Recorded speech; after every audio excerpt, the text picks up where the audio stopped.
Hello, my fellow fasting foodie friend. It's Jackie. I'm going to share with you why I do alternate day fasting as part of my intermittent fasting journey.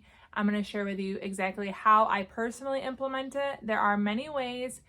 I'm going to share with you the resources that I've used to build up my knowledge and my confidence in intermittent fasting with alternate day fasting. And I'm also going to share with you the benefits that you could receive if you implemented it as part of your journey as well. Before we keep going with this, I just want to remind you, I have no medical training. I am not a nutritionist, a dietitian. I'm not a doctor of any variety. I am just someone who has found food freedom and has found weight freedom by implementing intermittent fasting into my personal lifestyle. I've been doing it for almost 2 years. I went from overweight to a healthy weight, and I absolutely love intermittent fasting, and that's why I share it on my channel every single week. So alternate day fasting can be implemented in a lot of ways, and the basic idea is you do something one day and then you do kind of the opposite the following. So a down day followed by an up day. Now you could do this every other day for an entire week. You could do this just once a week where you have one down day, one up day. You could have 2 down days and 2 up days a week and then do something different the other 3 days. There's lots of ways to implement it, but the basic idea of alternate day fasting is you have one down day followed by an up day. There are 2 main ways that I implement a down day followed by an up day. One is my down day has one meal and it's 500 calories or less. The other is I don't eat the entire day. So you could do either method or somewhere in the middle. I do sometimes not eat the entire day. That is something that I'll do, and I'll end up getting between 36 and a 48-hour fast depending on when I start eating on my up day. And I do like to have down days where I eat absolutely nothing. However, what I do mostly is I have a 500 calorie down day.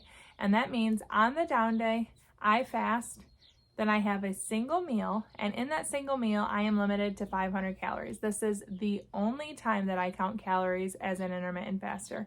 And I do it because basically I like to eat every single day, and that's kind of the difference between alternate day fasting with 0 calories versus 500 is, do you want something small? It kind of gets you through. And yes, it does break your fast. Yes, if you're counting on a fasting timer, I do stop my timer before I eat my meal, and then I start my fasting timer again when I finish my 500 calorie meal, because you are breaking your fast. But it's kind of like a little bit of an aid to get you through. So while it does break your fast, you're obviously not going to be in a fed state for as long as if you didn't limit your calories. So the basics are, on a down day, you eat between 0 and 500 calories. It's up to you, your choices. I like to have the 500 calories because I enjoy eating. It's kind of a game. I enjoy putting together foods that I like and seeing what I can come up with. I have lots and lots of meals that I've come up with over the past 2 years for down days and 500 calories. I've done 500 calorie down days on the road. I've done 500 calorie down days using leftovers. I have done lots and lots of different 500 calorie down days, and I actually kind of find it fun. But after you have a down day, whether you eat 0 calories and you just fast all day, or you eat the 500 calories, you want to make sure you're still doing a clean fast before and after. So a clean fast, I have another video on this and I'll link it below. But a clean fast is basically you're having water, whether hot or iced, room temperature, doesn't matter, just plain water, unflavored. I also do sparkling waters, no flavor. Black coffee, black cold brew. You just want to make sure whatever coffee you're drinking is just coffee and water, nothing else. And then finally, some people do drink tea. I'm not a tea drinker, so I always forget to mention that, but you can have teas like green tea, black tea. I don't generally drink tea, but it is an option. So I have coffee and water before and after my fast on my down day, and then I get to my up day. So the up day is where the fun begins, because you limited yourself and you restricted yourself on the down day, and then your up day is like a refeed day. My very first introduction to intermittent fasting and alternate day fasting was from Fast Feast Repeat. I love this book. I have recommended it. I don't even know how many times. Hundreds and hundreds of people have bought this book using the links that I share. It will, of course, be in the description below, because I think anyone on their intermittent fasting journey could get so much knowledge reading this book, and it will probably spur you to build your own fasting library like it has for me. But this is where I got my first introduction to alternate day fasting. As Jen mentions, you treat your up day like a refeed day, so you limited your calories, and you want to make sure your body doesn't think that's the new norm. So then the next day you eat at least 2 meals and at least a 6-hour period. And those are just guides just to ensure that you're eating a lot. Something that people worry about is, are you going to eat too much on your up day? And Jen actually, in her book, chapter 7 is all about alternate day fasting. Jen actually mentions that she points to a scientific study where they found that one way to actually rev up your metabolism is overfeeding on occasion. And again, not a scientist, but I've read enough to believe it. And she mentions the scientific study where people overfed on occasion and their metabolisms worked faster. And so when you have your down day and you're taking advantage of longer fasts, even if you have the 500 calorie meal to break it up shortly, you're getting the longer fast, you're getting the benefits of the longer fast. And then when you refeed, and even if you are maybe overeating a little bit, you're revving up your metabolism, and you're not doing that every single day.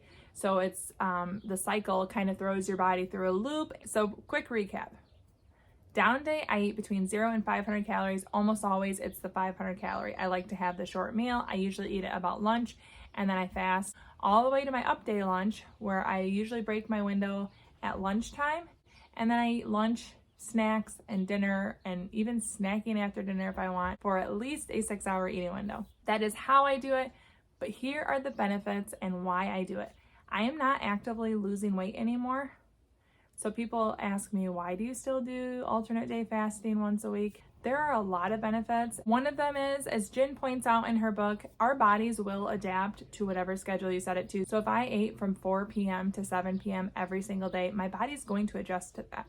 And I want to keep my body in a state of guessing. I want it to feel like everything I do is new. I want it to tap into my fat stores if I'm not eating longer than it's used to.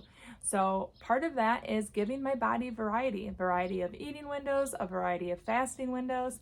And I think alternate day fasting helps. If once a week I'm restricting to 500 calories, and then the following day I have a refeed day and I eat a lot more than normal, that's going to keep the variety, and my body and my metabolism are going to work hard to keep up with me. This is something that Jen really talks about more in chapter 7, alternate day fasting and fast, feast, repeat. Highly recommend it. Another resource that really goes over the benefits of alternate day fasting is The Fast Diet. I have read this book and highly recommend it. Dr. Mosley, he is from the UK, and he breaks down the benefits of alternate day fasting, and his recommendation is to do 2 down days a week with 5 up days.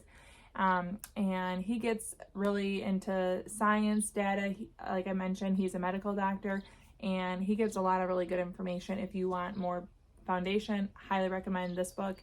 Read it, keep it in your library. Having a library of fasting resources really allows you to answer your own questions, to figure out different tools that might help you if you're stalled, if you're at a plateau, if you're facing issues. I don't know how often I reference my books, but it's frequent, obviously for YouTube, obviously to make videos, but also just for my own personal fasting journey. Jen's Fast, Feast, Repeat, chapter 7 especially, and then pretty much this whole book are all about alternate day fasting and different ways you can implement it. Dr. Mosley also did update the fast diet, the 5-2, to the fast 800, where he is going into maybe the benefits of getting even up to 800 calories on your up day. But I haven't finished reading this, so I don't know much about it other than to say he has updated his book. I still do the 500 calories and see a lot of success with it. So on top of the benefits of keeping your body guessing and having a variety in your eating window and your fasting window, I also like the variety for mental reasons.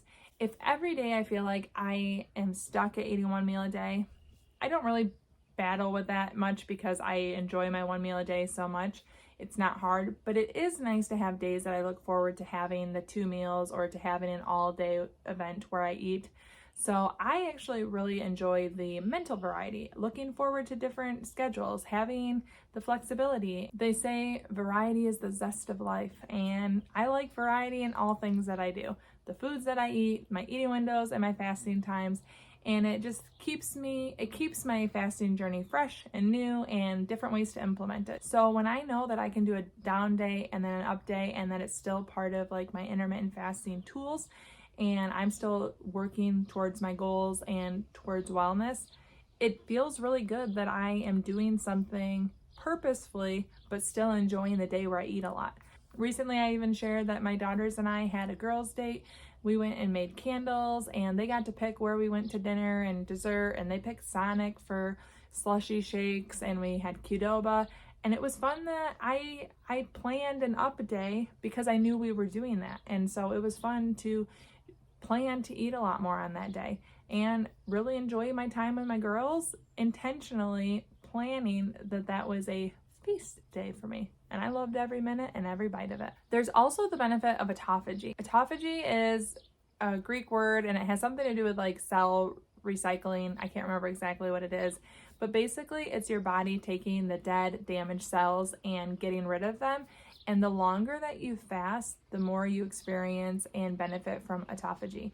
And autophagy is something that when you have a longer fast, so a down day, even if you break it with the 500 calorie meal, you're going to get back into a fasted state quicker. That's kind of like a meal that bridges two longer fasts. You're going to benefit much more from autophagy when you have longer fasts. So having a longer fasting period, especially if I do a 0 calorie down day, really allows my body to clean up dead cells. I have had my eyesight improve. I have had foot fungus disappear. I have just seen so many improvements. I actually have never talked about this one, but I have a scar that was on my finger since I was 12. I played volleyball in the house, tried to catch glass that I broke, and it sliced my finger. I had a really thick scar here. It's almost gone, and I have no way to show that or prove that, which is why I've never talked about it, because I never had a picture of the scar or any documentation of it. But it's amazing the difference in how I don't have this thick, almost callous scar on my finger anymore since I was 12. I'm almost 35. Autophagy takes care of that kind of stuff. I've heard women talk about cesarean scars on their stomachs disappearing, and that's basically what happened to the scar on my finger.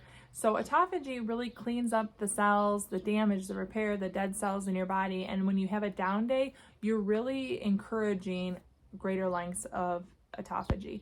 And I really love that intermittent fasting through autophagy can help you keep diseases away. There is so much information in both Jen's book and the Fast Diet, and I'd imagine the Fast 800, but like I said, I haven't finished reading it yet, that talks about the health benefits. I started intermittent fasting to lose weight, and I did lose the weight, and I'm super grateful for that. However, the more that I research and the more I learn about intermittent fasting, the more I am so grateful for the health benefits.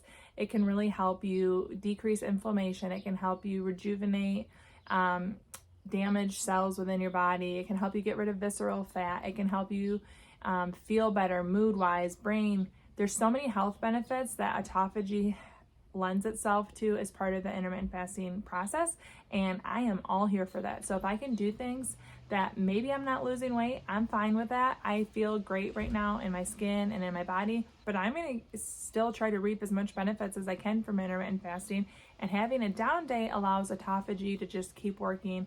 I have parts of my body that could certainly use repair. I have warts or skin tags, and I have different things that I'm just trusting autophagy are going to eventually take care of. Right?